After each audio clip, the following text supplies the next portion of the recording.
You're probably thinking, Jason's just another GTA criminal. I thought that too until the trailers started treating him like a fed. No. He's just the friendly face of a corrupt government agency. So before you call it a reach, let me show you why this theory even exists. We're building Jason Duval's entire story, but we are also building on some theories, especially the undercover one, using the 3 main clues planted by Rockstar, the SNB heist with Raul, and of course Lucia, the one mistake that forces Jason to choose a side. Meet Jason Duval, a man chasing an easy life, gets dragged into the darkest side of the sunniest place in America. A new city, new set of problems, but the idiots, they stay the same. To understand Jason, you have to understand where he comes from. Leonida is Rockstar's Florida. Wild headlines, chaos, and the whole Florida man energy. Although it all sounds like a meme, Jason is not a meme at all. He feels like the real guy living behind it, doing whatever pays rent, pretending paradise isn't a trap. Man, I'm just looking for a paycheck for my service. And even his name is a clue. Rockstar didn't pick this name out of a hat. It's a direct warning about his past. Duval isn't random. In real Florida, Duval County, Jacksonville, is known for a grittier, rougher vibe. More real Florida than the postcard Florida. So Rockstar naming him Jason Duval feels like a signal. He's not a newcomer like Nico, or an outsider sent down like Tommy. Jason feels like Leonida made him. And in this city, if you aren't the predator, you're the bait. We do what we gotta do to survive. Rockstar says he grew up around grifters and crooks. And grifters is important. That's hustlers and scammers. Not mafia kings, not bosses. It's just survival. You can't fucking hustle a hustler! When things got messy as a teen, he did a stint in the army looking for a way out. Then he heads to the Leonida Keys, chasing an easy life, but ends up tied to smuggling anyway. That's where Brian Heder comes in, an old-school Keys smuggler. Seriously, dude, you got some time on your hands. I got some properties with paying tenants. Well, that's why you came by? Just go get me my checks. See you, Brian. Brian lets Jason live rent-free, and Jason repays it by helping with local shakedowns. Jason is also linked to Cal Hampton, described as his friend and another associate in Brian's circle. Hey, if you got friends, can you hook me up, please? So the official picture is simple, but here's the part everyone skips. There's a missing bridge in his story. How do you go from the army to working around drug runners? And that gap is exactly where Rockstar starts planting something else. Because once you notice it, you'll see it everywhere. I think I finally figured it out. I'm about to show you the 3 main trailer clues. I'm not calling these proof, but Rockstar keeps dropping moments that make Jason feel sus. And watch how all 3 moments escalate the same idea. Clue 1. Have I seen you here before? Here for the first time, Jason gets introduced clearly as Jason Duval. What's your name? Jason Duval. The guard hits him with, I've seen you here before. Jason doesn't react like a regular dude doing a regular pickup. He just says, You might have.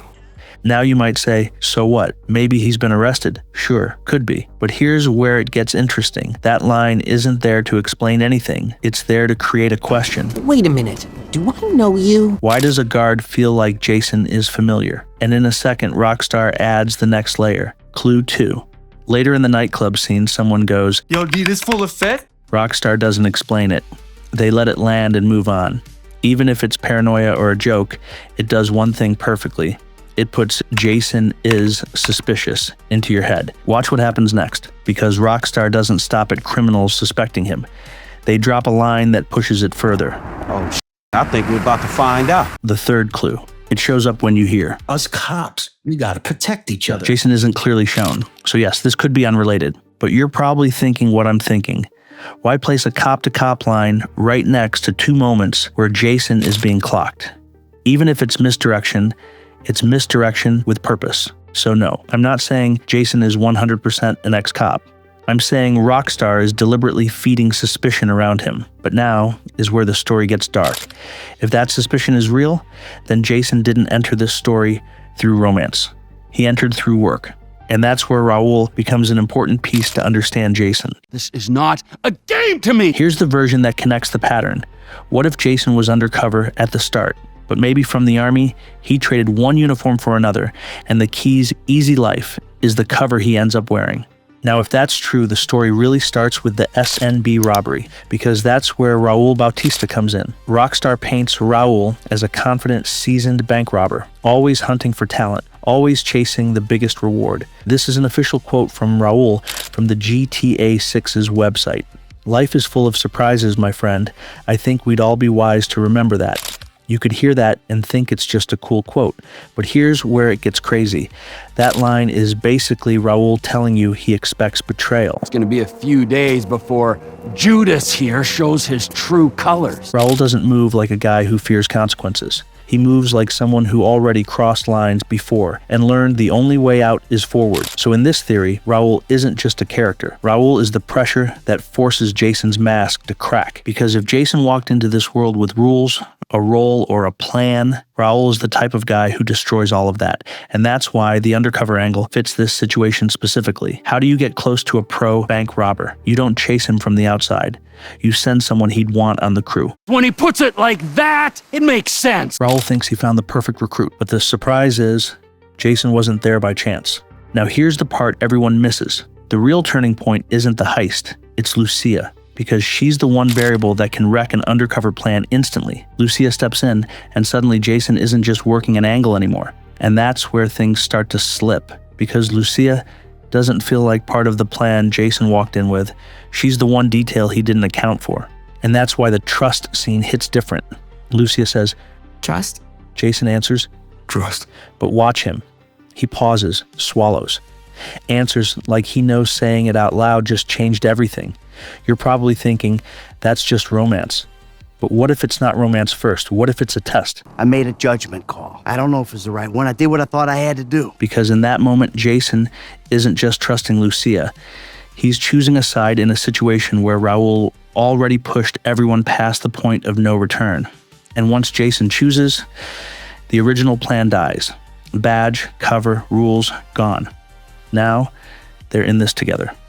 And that's exactly why what happens next feels inevitable. The plan breaks, timing gets messy, the crew gets split, and Raul does what experienced robbers always do. He has an exit, and the second things feel off, he takes it. Not because he planned to sacrifice anyone, but because he planned to save himself no matter what. I'm leaving on foot. Any questions? Lucia doesn't get that same chance. She's closest to the money, closest to the chaos, easiest to catch.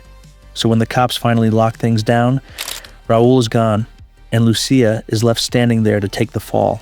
Lucia probably makes a split-second call. She shifts the risk onto herself, keeps the heat, keeps the cops focused.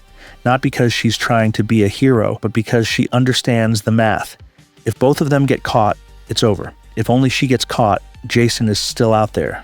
And that means there's still a chance. And that's how she got locked up. This is it. Moment of truth. When Lucia gets out, they don't come back set up. They come back with nothing. So they start from the bottom again.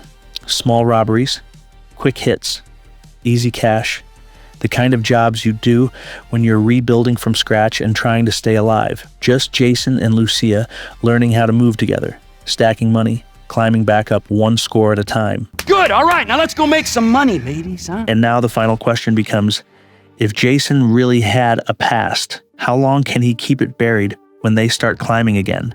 Because Rockstar doesn't frame him like a clean criminal.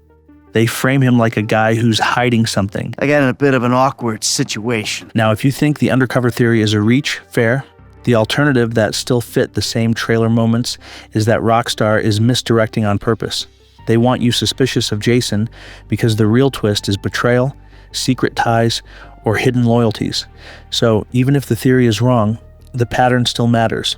Because Rockstar keeps framing Jason as a man people don't fully trust. Maybe the truth isn't Jason was a cop.